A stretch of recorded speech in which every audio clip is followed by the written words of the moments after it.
नमस्कार दोस्तों, जय श्री राम, जय जय बजरंग बली। दोस्तों, कामदा एकादशी व्रत कथा लेकर आया है आज धार्मिक ज्ञान हिंदी। तो दोस्तों, कामदा एकादशी व्रत कथा शुरू करने वाला हूँ, तो वीडियो को स्किप मत करिएगा। शुरू करते हैं। धर्मराज युधिष्ठिर से कहने लगे कि हे भगवान, मैं आपको कोटि कोटि नमस्कार करता हूँ। अब आप कृपा करके चैत शुक्ल एकादशी का महत्व कहिए। श्री कृष्ण कहने लगे कि हे धर्मराज, यही प्रश्न एक समय राजा दिलीप ने गुरु वशिष्ठ जी से किया था। जो समाधान उन्होंने किया वो सब मैं तुमसे कहता हूँ। प्राचीन काल में भोगीपुर नामक एक नगर था। वहाँ पर अनेक ऐश्वर्यों से युक्त पुंडरीक नामक एक राजा राज्य करता था।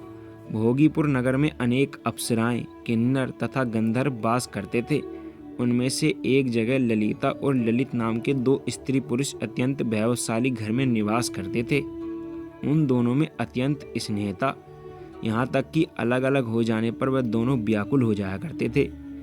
एक समय पुंडरीक की सभा में अन्य गंधर्व सहित ललित भी गान कर रहा था। गाते गाते उसको अपने प्रिय ललिता का ध्यान आ गया और उसका स्वर भंग होने के कारण गाने का स्वर बिगड़ गया।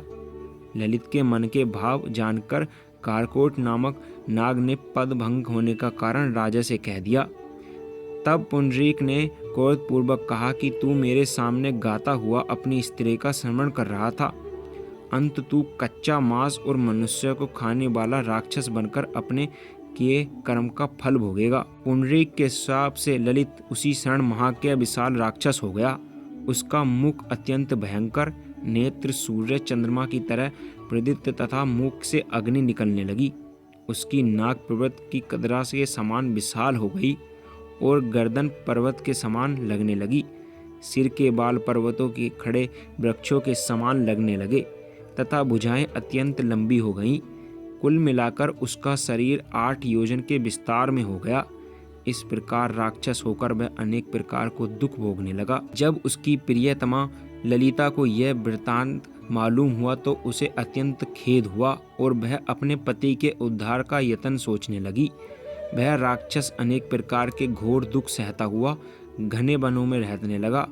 उसकी स्त्री उसके पीछे पीछे जाती और विलाप करती रहती। एक बार ललिता अपने पति के पीछे घूमती घूमती विंध्याचल पर्वत पर आ गई, जहाँ पर श्रीगिरि ऋषि आश्रम था।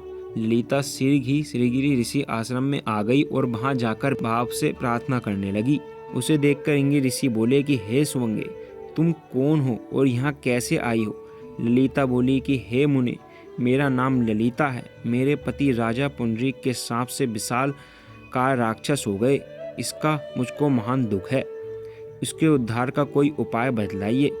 ऋषि बोले, हे गंधर्व कन्या, जब चैत शुक्ल एकादशी आने वाली है, जिसका नाम कामदा एकादशी है, इसका व्रत करने से मनुष्य के सब कार्य सिद्ध हो जाते हैं। यदि तू कामदा एकादशी का व्रत करके उसके पुण्य का फल अपने पति को दे तो वह शीघ्र राक्षस योनि से मुक्त हो जाएगा और राजा का श्राप भी अवश्य में शांत हो जाएगा। मुनि के ऐसे वचन सुनकर ललिता ने चैत शुक्ल एकादशी आने पर उसका व्रत किया और द्वादशी को ब्राह्मणों के सामने अपने व्रत का फल अपने पति को देती हुई भगवान से इस प्रकार प्रार्थना करने लगी। हे प्रभु, मैंने जो ये व्रत किया है, इसका फल मेरे पतिदेव को प्राप्त हो जाए, जिससे वह राक्षस योनि से मुक्त हो जाए।